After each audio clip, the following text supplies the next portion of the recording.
Hello and good morning students. तो आज हम लोग बात करेंगे मोनो हाइब्रिड क्रॉस के बारे में। मोनो हाइब्रिड क्रॉस बेसिकली क्या है? मोनो मीन्स वन और हाइब्रिड क्रॉस का मतलब क्या है? जब हम पेरेंट जनरेशन में क्रॉस करते हैं, जैसे कि हम लोगों ने जब मेंडल के एक्सपेरिमेंटेशंस में पढ़ा था कि tall plant and dwarf plant of pure line, यानी कि प्योर ब्रीड के जब पेरेंटल जनरेशन के प्लांट्स को हम क्या कर रहे हैं, क्रॉस कर रहे हैं, और एक सिंगल कैरेक्टरिस्टिक को लेते हुए, एक पर्टिकुलर कैरेक्टरिस्टिक को लेते हुए जब हम क्रॉस कर रहे हैं, क्रॉस को स्टडी कर रहे हैं, उस कंडीशन में हम क्या यूज करेंगे? Terminology monohybrid cross. तो अब हम लोग बात करेंगे कि किसी भी क्रॉसिंग के लिए, चाहे वो मोनोहाइब्रिड हो, चाहे वो डाई हाइब्रिड हो, चाहे वो ट्राई हाइब्रिड हो, किसी भी तरह की क्रॉसिंग में कौन कौन से स्टेप्स इन्वॉल्व होते हैं और कैसे ये स्टेप्स कंप्लीट होते हैं, ये भी हमारे लिए जानना ज़रूरी है। तो वो दो स्टेप्स क्या क्या हैं जो हम किसी भी तरह के क्रॉसिंग में देखेंगे? सबसे पहला आएगा हमारा गैमीट फॉर्मेशन। जब तक गैमीट फॉर्मेशन नहीं होगा तब तक आगे काम नहीं बनेगा।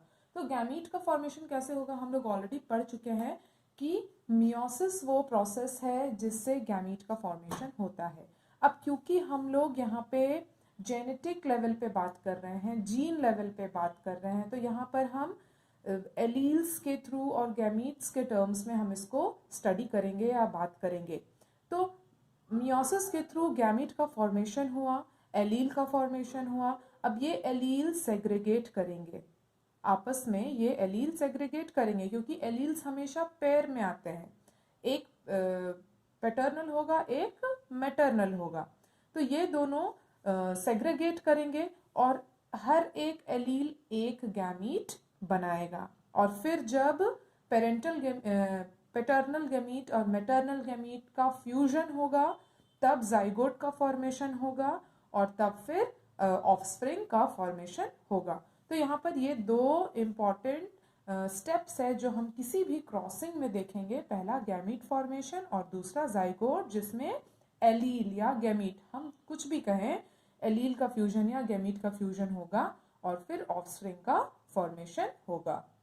तो यहाँ पे हम मोनोहाइब्रिड क्रॉस में हर पॉसिबल फ्यूजन देख सकते हैं बिटवीन गैमीट्स। तो सबसे पहले हम लोग देखते हैं, हमेशा हम लोग कंसिडर करेंगे मेंडल का एक्सपेरिमेंट F1 जनरेशन को हम जब कंसिडर करते हैं, रिकॉल करते हैं, तो यहाँ पे हम क्या देखते हैं कि होमोजाइगस टॉल प्लांट जो कि प्योर ब्रीड का होगा, होमोजाइगस ड्वार्फ प्लांट ये भी प्योर ब्रीड का होगा, इनको लिया जाएगा क्रॉस करने के लिए। तो यहाँ पर हम क्या बोलेंगे कि पेरेंटल कंडीशन में हमारे पास है कैपिटल टी प्योर ब्रीड का and small T pure line.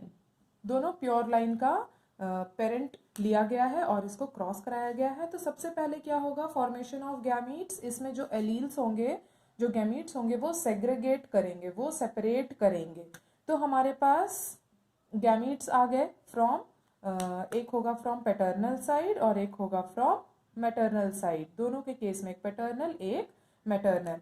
अब क्या होगा? इन गैमीट्स का फ्यूजन होगा। तो जब फ्यूजन होगा यानी कि जब क्रॉसिंग होगी तो हमारे पास आएगा क्या? जाइगोट। रिजल्टेंट हमें मिलेगा फ्यूजन के बाद जाइगोट। तो यहाँ पर हम क्या देखते हैं कि मेंडल का जो एक्सपेरिमेंट था इन F1 जनरेशन, सारे के सारे हमारे पास क्या आएंगे? ऑफस्प्रिंग वो टॉल होंगे। क्यों? क्योंकि यहाँ पे कैपिटल टी जो ट्रेट है टॉलनेस का, वो सारे में क्या है? डोमिनेंट दिखाई देता है, इसलिए सारे के सारे ऑफस्प्रिंग जो F1 जनरेशन में होंगे वो सारे क्या होंगे? टॉल होंगे। अब हम मोनो हाइब्रिड क्रॉस की बात करें, dihybrid, trihybrid cross की बात करें, तो इन क्रॉसेस को समझने के लिए एक टेक्निक दिया गया। क्योंकि जेनेटिक्स के बारे में जब हम बात करते हैं तो सिर्फ एक ही साइंटिस्ट नहीं थे जिन्होंने अपनी सारी मेहनत लगा दी खोज में, लेकिन मेंडल के अलावा भी बहुत सारे बाद में साइंटिस्ट आए जिन्होंने अपना अपना कंट्रीब्यूशन दिया। तो क्रॉस को आसानी से समझने के लिए हमारे पास एक टेक्निक उपलब्ध है जिसके हेल्प से हम इसको आसानी से समझ सकते हैं बिना किसी कंफ्यूजन के। और उस टेक्निक का नाम दिया गया था प्यूनेट स्क्वायर। तो ये प्यूनेट स्क्वायर बेसिकली क्या है? प्यूनेट स्क्वायर कोई टूल नहीं है, लेकिन ये एक डायग्रामेटिक रिप्रेजेंटेशन हम बोल सकते हैं। एक ऐसा डायग्राम जो कि प्रेडिक्ट कर सकता है हमारे रिजल्ट को किसी भी क्रॉस में, चाहे हम मोनोहाइब्रिड क्रॉस की बात करें या डाईहाइब्रिड या ट्राईहाइब्रिड, किसी भी तरह की क्रॉस जब हम करते हैं तो ये जो प्यूनेट स्क्वायर है, जो रेजिनाल्ड स्क्वायर एक साइंटिस्ट का नाम है, इनके नाम पर ही ये रखा गया है प्यूनेट स्क्वायर। इस प्यूनेट स्क्वायर के हेल्प से हम रिजल्टेंट आउटपुट क्या होगा किसी पर्टिकुलर क्रॉस का, ये हम आइडिया देख सकते हैं। ये प्यूनेट स्क्वायर क्या देगा? हमें एक आइडिया देगा कि किस तरह का ऑफस्प्रिंग हमें इस पर्टिकुलर क्रॉस से मिलने वाला है। तो अब हम लोग थोड़ा समझ लेते हैं कि प्यूनेट स्क्वायर को हम कैसे डायग्रामेटिकली रिप्रेजेंट करेंगे। जैसा कि हमने ऑलरेडी पढ़ा कि हमारे पास पेरेंट अवेलेबल होंगे प्योर लाइन के, हम कोई भी ट्रेट को यहाँ पे कंसिडर कर सकते हैं। अगर मोनोहाइब्रिड क्रॉस का अगर हम एग्जांपल ले तो यहाँ पे बेस्ट एग्जांपल जो हम पढ़ते आ रहे हैं टॉलनेस एंड ड्वार्फनेस का हम देखेंगे। गैमीट का फॉर्मेशन हुआ और अब प्यूनेट स्क्वायर में हम इसको इस तरह से रिप्रेजेंट करते हैं। इस कॉलम में हम मेंशन करते हैं पैटर्नल एंड मैटरनल साइन, यानी कि एक कॉलम में हम लिखेंगे either of the two, paternal side का कैपिटल टी हमने यहाँ पे लिख दिया और स्मॉल टी हमने यहाँ पे लिख दिया। अब इन दोनों का रिजल्टेंट क्या होगा, यानी कि फ्यूजन ऑफ गैमीट के बाद हमारे पास क्या पॉसिबल आउटपुट या पॉसिबल आउटकम हमें मिलता है। तो जब हम टॉलनेस एंड ड्वार्फनेस का प्योर लाइन को क्रॉस करते हैं तो हमें क्या रिजल्ट मिलेगा? कैपिटल टी स्मॉल टी, ये capital T small T, capital T small T, capital T small T, यानी कि इसके थ्रू हम क्या समझ सकते हैं कि हमारा जितना भी आउटकम होगा, यानी कि जो ऑफस्प्रिंग होंगे वो सारे के सारे क्या होंगे? टॉल होंगे, क्योंकि हमारे पास डोमिनेंट ट्रेट टॉलनेस प्रेजेंट है। तो कुछ इस तरह से हमारा जो प्यूनेट स्क्वायर है वो होता है। ये हो गया in case of F1 generation. तो हम क्या कहेंगे कि हमारा जो रिजल्ट है, फाइनल रिजल्ट, यानी कि F1 जनरेशन में हमारे पास कैपिटल टी स्मॉल टी सारे हैं ऑल, और हमारा जितना भी ऑफस्प्रिंग आएगा सारे के सारे क्या होंगे? टॉल। अब हम F2 जनरेशन में जब सेल्फ क्रॉस होता है, F1 जनरेशन का जो रिजल्टेंट आया उसमें हम क्या करेंगे? सेल्फ क्रॉस करेंगे देखने के लिए अबाउट द हिडन ट्रेट कि वो अपने आप को एक्सप्रेस करता है या नहीं। तो इसको हम प्यूनेट स्क्वायर में कैसे रिप्रेजेंट करेंगे ये हम देख लेते हैं। तो बिल्कुल जैसा हमने F1 जनरेशन के केस में प्यूनेट स्क्वायर बनाया था, पैटर्नल मैटरनल साइन यहाँ पे लिखना है और गैमीट को हमें इस तरह से डिस्प्ले कर देना है। और जब हम क्रॉस निकालेंगे दोनों का तो हमें क्या मिलेगा?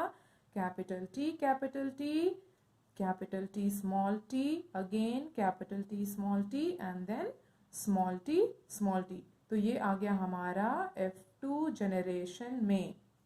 जो हम क्या देखेंगे? फिनोटिपिक रेशियो, जो फिनोटिपिक रेशियो है हमारा वो क्या है?